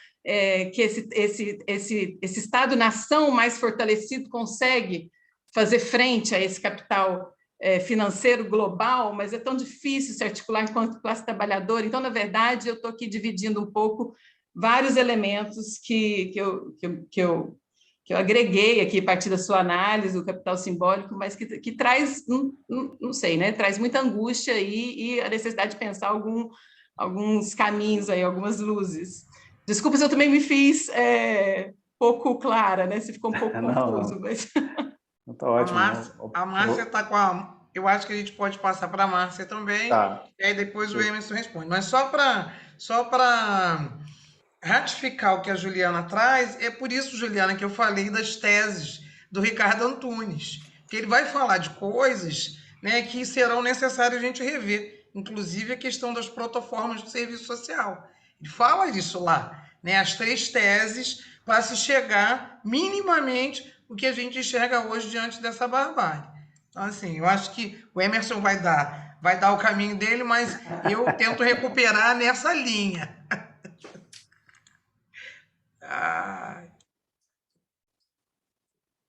Márcia, pode falar. Desculpa, eu estava com o fone aqui fechado. Boa tarde a todos que eu não cumprimentei ainda. Parabenizar o Emerson, dizer que foi muito interessante, muito esclarecedor a sua apresentação. E adorei as provocações para a profissão e gostaria de comentar algumas, né? Eu acho que a primeira delas é o eurocentrismo. É verdade, eu acho que a gente traz uma trajetória profissional de uma teórica inicial muito conservadora, né? Muito tendo como referência o lado mais conservador da Europa e dos Estados Unidos. E depois, na renovação da profissão, a gente também não perdeu a referência eurocêntrica, vamos dizer assim. Mas, assim, o lado bom do serviço social, que ele é um pouco esquizofrênico, posso dizer assim, um pouco maluquinho, né, no bom sentido, é que a gente se revisita o tempo inteiro, né? Então, a gente está indo para um caminho, mas está sempre se autoquestionando. Eu nunca vi profissão para tanto se questionar. E a gente tem questionado isso e tem investido em pesquisas sobre isso, né?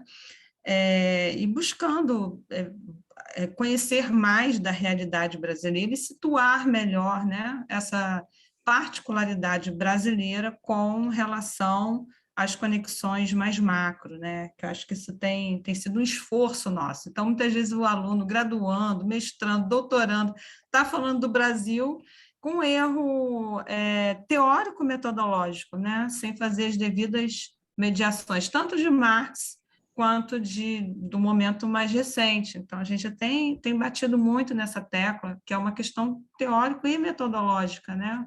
É lógico que um clássico traz seus elementos de análise ainda permanentes, mas tem aqueles que precisam ser avançados, até mesmo por conta da proporção que era vamos dizer assim, na época o proletariado urbano, né? O que era o urbano daquela época, o que é o urbano hoje. Então, a gente tem feito esse exercício, né? Não está bom ainda não, mas a gente está trabalhando com isso. A pesquisa também sobre os não atendidos pelo Estado de maneira nenhuma, né? Que está aí num limbo social, né? Também a gente tem ficado atento a isso, né? Porque o sujeito nem é um trabalhador com sua cidadania corporativa lá na sua empresa ou no Estado, minimamente com uma estabilidade, mas também não é usuário da extrema pobreza, né? Porque a transformação das políticas públicas se reduziram ao foco na extrema pobreza, né? Então, como fica esse pessoal que não se enquadra nem de um lado nem de outro, né?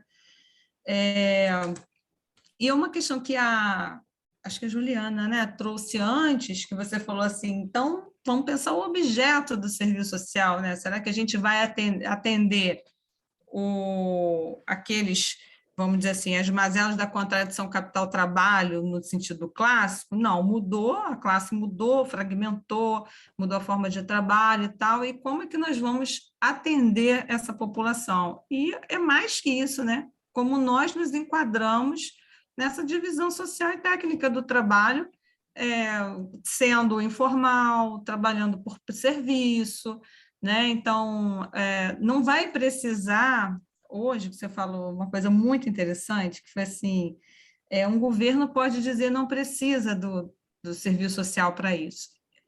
Pior é que precisa e contrata, mas contrata também de uma forma cruel e intensamente precarizada, né? A pesquisa de doutorado que eu fiz fala, entre aspas, sobre as consultorias empresariais, que nada mais é que um cadastro de profissionais, isso falando da determinada consultoria que eu pesquisei, né? Tem consultorias sérias, enfim, não são dessas que eu estava analisando, mas da consultoria precarizada, aquela que o termo é apropriado, distorcido e utilizado pelo próprio capital em favor dos seus interesses, que no caso seria a redução dessa força de trabalho.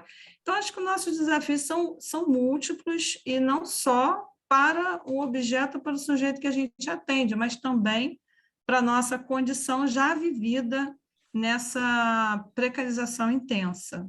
Mas, assim, do ponto de vista da pesquisa e do investimento, né, até mesmo em articulações, a gente não está cochilando, não, a gente está atento.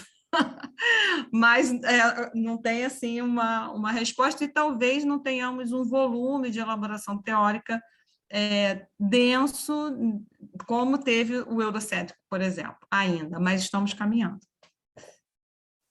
Mas adorei, achei ótima a provocação. Pertinente, perfeito. Obrigada. Emerson, está contigo. Tá bem. Bom, obrigado, Juliana, obrigado, Márcia. Também estou me sentindo bem desafiado pelas questões, são questões bem importantes, realmente. Bem, Juliana, eu queria te dizer, quando estava falando, foi me ocorrendo assim, algumas questões, né? Uma delas é dizer o seguinte: olha, o Estado que nós temos, ele está muito longe de ser grande coisa, mas ainda assim é o melhor que nós já tivemos, em termos de tamanho, em termos de capacidade de ações. É um Estado que demonstra cada vez mais a importância do governo, né? A importância do tomador de decisão, do cara, aquele que escolhe de fazer e não fazer. Quando se escolhe fazer, o Estado tem instrumentos para isso, já tem muitos instrumentos para isso, diferente do que era na década de 70, em 1916, né? Quando escreveu o Lenin. Então, ele está longe de ser bom, mas eu não tenho nenhuma dúvida. Eu também sou, assim, na vida cotidiana, tem algumas vezes que eu fico pensando, puxa, que vontade de ir embora desse país, não dá para aguentar mais. Mas, aí, do ponto de vista analítico, a gente tem que reconhecer, não, nós estamos bem comparado com o que já foi. Claro, considerando que estamos vivendo num contexto passageiro, e vamos torcer que ele seja muito passageiro, momentâneo e passageiro, né? Mas Mas essa angústia que também, de certa forma, a Márcia trouxe, né, entre como tem aumentado a nossa capacidade analítica, né, os nossos instrumentos analíticos e metodológicos, ao mesmo tempo parece que diminuído as nossas conquistas. Acontece que nós estamos enfrentando alguém muito poderoso, né, que também tem que ser reinventado, né? O instrumental analítico dos liberais é um instrumental muito consistente também, e eles têm se debruçado muito fortemente, né? Eu não sei como é que é a Escola de Economia aí da PUC, mas a Escola de Economia da UFPEL, da onde eu trabalhei, a Escola de Economia da FURG, da onde eu trabalhei, são exclusivamente liberais, conservadoras, né? Eles estão o tempo todo pensando como ferrar com os assistentes sociais, com os caras que fazem política social, com quem faz, eles querem diminuir o Estado, eles acreditam, eles têm essa ingenuidade quase infantil de que o livre mercado funciona de verdade, sabe?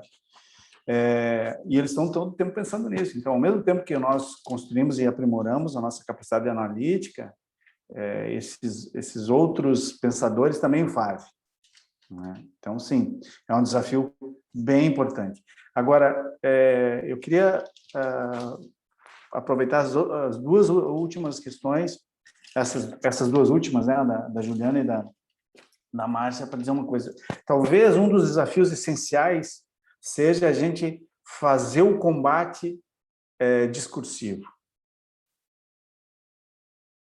Fazer o combate discursivo, não abrir mão do combate discursivo, porque quando a gente ouve, enfim, nós, por exemplo, né, nós fizemos uma discussão hoje sobre um texto escrito em 1916, do Lenin, né, que hoje parece completamente atual, mas quanto tempo ele esteve nas sombras, vamos dizer assim, né?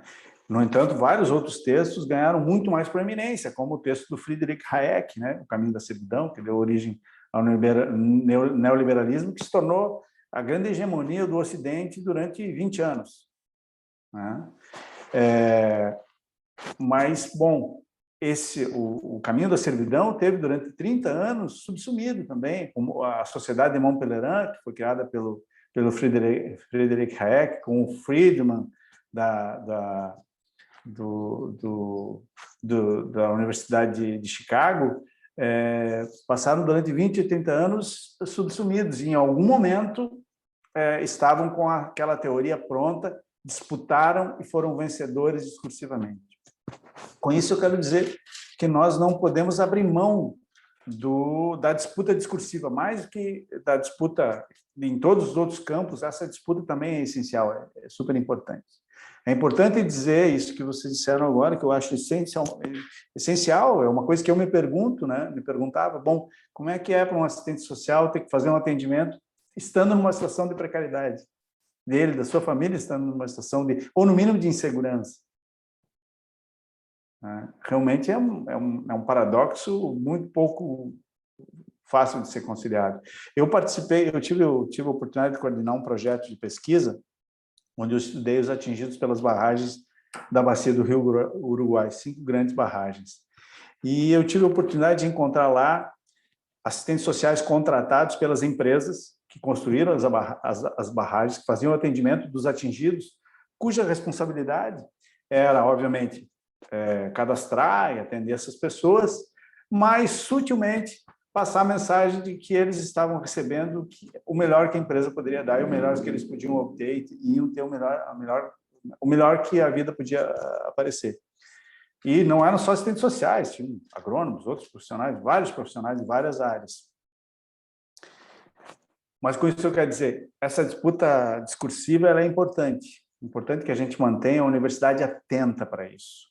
Mantenha a universidade atenta, porque as escolas de economia não vacilam com isso, com certeza. E as escolas de ciência política também, né? Porque os cientistas políticos do Brasil são, a maioria deles, conservadores.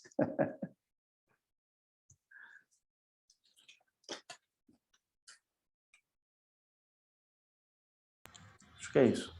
Deixa eu olhar aqui no chat. Tem algumas provocações, umas falas da Mariana, que ela poderia até ter falado, lembrou do texto da Raquel, mas eu acho que a gente... Enfim, tinha uma questão da Mariana que eu acho que, de alguma forma, o Emerson já falou, do capital financeiro, né? E eu acho que a gente pode, aos poucos, já encerrando. Se alguém quiser fazer alguma manifestação ainda, pode usar o microfone.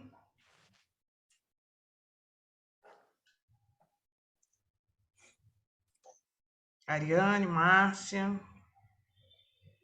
Irene, que está aqui. Bom, eu não vou provocar mais, acho que já são Acho que 5 a gente horas. já cansou o gaúcho. Coitado do Emerson. Não, eu estou bem satisfeito. Mas eu queria agradecer, né, assim, em nome da disciplina de Direitos Sociais e Política Social. Os alunos estão aqui presentes. Acho que teve bastante. Aqui a gente está aqui no chat falando, né, do Polanyi, dos autores que eu dou na disciplina e que dialogam muito com esse debate, né? E então queria te agradecer, me colocar à disposição também para a gente poder ter outros momentos, para a gente conversar mais sobre o imperialismo e essas disputas atuais do mercado e do mundo, né, globalizado. E agradecer também a parceria da Márcia e da Valéria, que são queridas, são amigas, e sempre que a gente se junta para fazer esse ciclo de debates, é um sucesso. Assim. Dá certo. Eu quero que ele continue, mesmo que a gente continue presencialmente, né, e que a gente possa fazer isso mais vezes, porque é muito, muito prazeroso e muito, muito importante, né? Então, queria também parabenizar os alunos pelas questões, que acho que foram de excelência também, de levantar o nível aí do debate, e mantiveram, né, até o fim. Eu estou com uma alergia aqui, tá me dando um... E aí eu queria agradecer de novo, Emerson, brigadão, tá? Boa tarde para todo mundo, um grande beijo para a semana, e que a gente continue se cuidando e que a gente termine logo esse negócio de pandemia para a gente poder ficar junto, abraçar, tomar café e terminar os eventos de uma forma mais legal. Márcia. Eu também gostaria de agradecer muito a participação de todos, professor Irene, que está aqui com a gente, dos alunos, professor Emerson, foi muito bacana mesmo o debate, como a Ariane disse, nível ótimo, né, de participação, interesse, como tem que ser, né, e a gente sempre aprende muito e troca muito, e tem sido muito prazeroso esse trio aqui, né, a Valéria, Ariane, eu até brinquei quando a gente divulgou lá, eu falei, esse aí eu não vou faltar, esse eu não posso faltar, lógico. Verdade. Então, assim, muito obrigada a você, Emerson, mais uma vez, por se disponibilizar, também retornar, né, que eu acho que você já teve uma vivência próxima ao serviço social, mas retornar a esse debate, puxar na sua orelha, que tem que puxar mesmo, é assim mesmo. E a gente está muito satisfeito, muito honrado com a sua participação, agradecer a Valéria, a Ariane e a todos vocês. Um beijo. Imagina. Gente, eu também quero agradecer, né? A oportunidade é sempre um grande aprendizado, é sempre uma grande provocação e uma instigação, porque essa conversa de hoje vai se esticar nas aulas, né? Enfim, os alunos estão aqui, eu tenho certeza que a cabeça está fervilhando, né? Para que a gente possa realmente ampliar o debate. E assim, Emerson, eu tinha certeza que ia ser bacana, que ia ser de grande aprendizado, então eu só quero te agradecer, né? E espero que a gente possa em breve estar junto, trocar uma ideia e fazer um evento mais amplo, que a gente traga outros colegas, como você mencionou, o Fábio, que é economista por formação, mas é pós-graduado em geografia, que também pode contribuir muito com o debate. E outros colegas da área do serviço social e das outras áreas. Então, agradecer a todos, a parceria da Márcia e da Ariane, maravilhosa, agradecer a presença da Irene, da Juliana e de todos os alunos, enfim, todas as pessoas que passaram por aqui, porque é sempre muito bom, né? Mesmo dessa forma virtual, a gente está aqui por 2 horas e pouquinho, mantendo aí um número certinho, né? Porque faz parte, se fosse presencial, alguém ia no banheiro, alguém ia tomar um cafezinho, então aqui se manteve entre 49, 50, 45, então conseguimos manter aí a frequência, né, e a atenção e, sobretudo, ao debate, né? Os alunos também, assim, ótimas formulações diante desse tema que eu acabei não falando, mas vou falar agora. Imperialismo e as disputas contemporâneas no sistema mundial. Acabei não falando o título no início, mas a gente fala agora e fica aí salvo. Para quem tiver interesse, vai estar lá o card, para quem quiser assistir depois, num outro momento. Então, muitíssimo obrigado, uma boa tarde. Como a Ariane falou, ainda não passou, mas está passando esse momento, esse processo difícil de 2 anos, né? E eu tenho certeza que a gente vai conseguir, em breve, fazer um evento desse presencial. Então, um grande beijo para vocês, se cuidem, tá? Felicidade para todos nós e muita saúde, porque sem saúde a gente não consegue nada. E mais uma vez, muito obrigado, professor Emerson. Um abraço na família, tudo de bom. Tchau para todos. Valeu. A gente conversa depois, vai mandar os documentos, tá? Perfeito, perfeito. Tá, joia. Obrigadão. Tchau, tchau.